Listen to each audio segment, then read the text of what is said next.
చేశారు కేసీఆర్. ఈ మేరకు జూబ్లీహిల్స్ పోలీసులకు 6 పేజీల లేఖ రాశారు. సెక్షన్ 160 ప్రకారం తాను జూబ్లీహిల్స్ పరిధిలో లేనన్నారు. అసలు తనకు నోటీసులు ఇచ్చే అధికారం వారికి లేదన్నారు. అఫిడవిట్ లోని చిరునామాతో సంబంధం లేదని, నోటీసు ఇచ్చే సమయంలో వాస్తవ నివాసమే ప్రాముఖ్యమని లేఖలో ప్రస్తావించారు. నోటీసులు ఇచ్చే సమయంలో వాస్తవ నివాసమే ప్రాముఖ్యమని లేఖలో ప్రస్తావించారు. ప్రస్తుతం తన నివాసం ఎర్రవల్లి అన్నారు కేసీఆర్.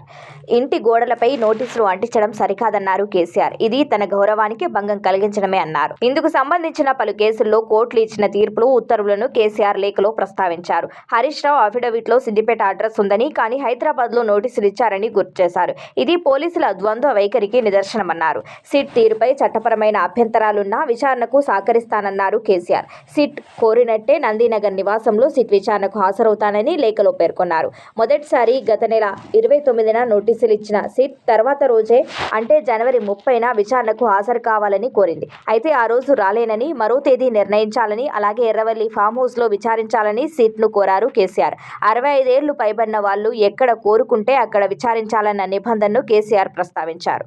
కానీ ఎర్రవల్లిలో విచారించాలన్న కేసీఆర్ ను విజ్ఞప్తిని తోసిపుచ్చిన సిట్ ఎర్రవల్లి ఫామ్ హౌస్ లో విచారించేందుకు సాంకేతిక వీలు పడదని తేల్చి చెప్పింది. రికార్డుల్లో ఫామ్ హౌస్ అడ్రస్ లేనందున అక్కడ విచారించలేమంది సిట్. అంతేకాదు గత నెల 30న రెండోసారి నోటీసులు ఇచ్చిన సిట్ ఇవాళ హైదరాబాద్ నందినగర్లో నివాసంలో విచారణకు అందుబాటులో ఉండాలని కోరింది.